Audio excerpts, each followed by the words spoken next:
การใช้งานบล็อกพาเลตในบทนี้เราจะมาดูวิธีการใช้งานบล็อกพาเลตซึ่งจะเป็นคุณสมบัติใหม่ใน AutoCAD เวอร์ชัน2020 นี้นะครับในการใช้งานบล็อกพาเลตนั้นก็จะสามารถจัดการกลุ่มของวัตถุที่เป็นบล็อกนะครับซึ่งจะสามารถ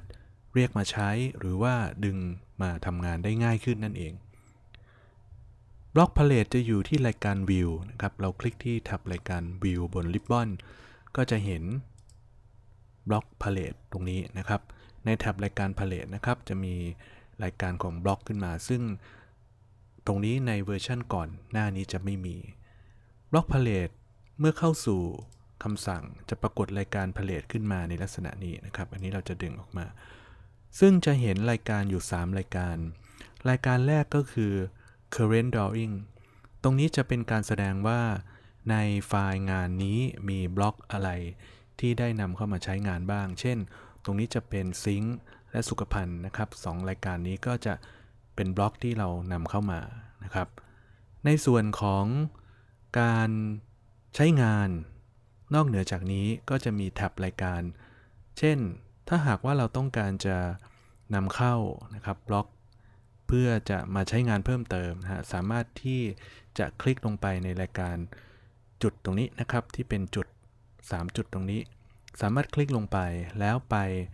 เปิดไฟล์ตรงนี้ขึ้นมาเช่นในส่วนของ Home Space Planner นะครับกด Open ขึ้นมาแล้วก็จะเห็นบล็อกนี้ปรากฏขึ้น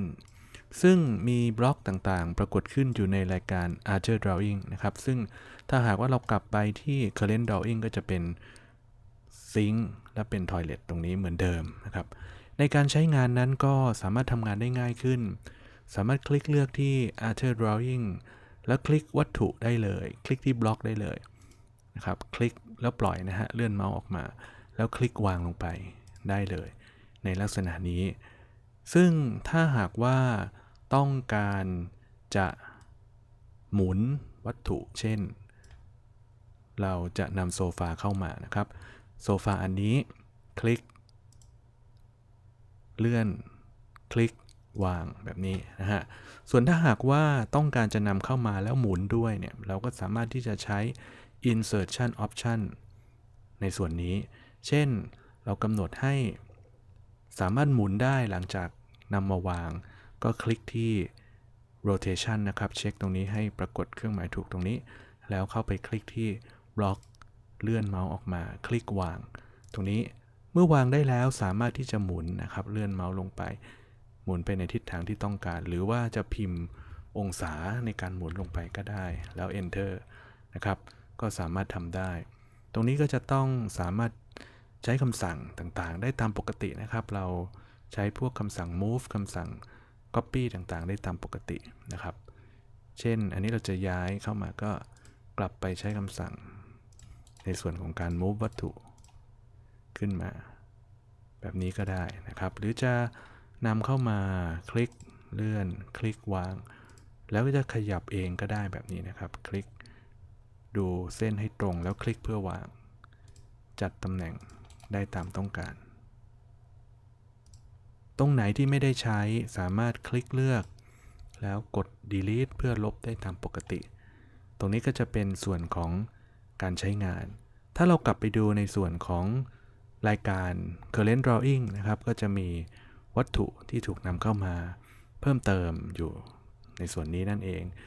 ถ้าวัตถุนั้นเป็น2รายการเช่นโซฟาก็จะแสดงผลเพียงแค่ชิ้นเดียวที่นี่ตรงกลางนะครับจะเป็นรายการ Recent เพื่อแสดงให้เห็นว่าสามารถที่จะเลือกให้เห็นนะครับว่าเราได้เคยนำอะไรเข้ามาบ้างนะครับก็จะมีบางงานก็จะมีหน้าต่างมีส่วนต่างๆที่นำเข้ามาก่อนหน้านี้นั่นเองก็สามารถที่จะคลิกเลือกดูได้นะครับในลักษณะนี้ส่วนถ้าหากว่าต้องการจะแสดงผลให้เป็นแบบอื่นๆก็สามารถนำเมาส์ไปคลิกที่รายการด้านข้างตรงนี้นะครับจะมีลูกศรตรงนี้คลิกลงมาเพื่อปรับการแสดงผลให้เล็กลงหรือว่าโตขึ้นนะครับตามค่าต่างๆที่เราได้ต้องการที่จะมองเพื่อที่จะใช้งานนะครับอันนี้ก็จะเป็นวิธีการที่จะใช้งานบล็อกพาเลตเพื่อที่จะ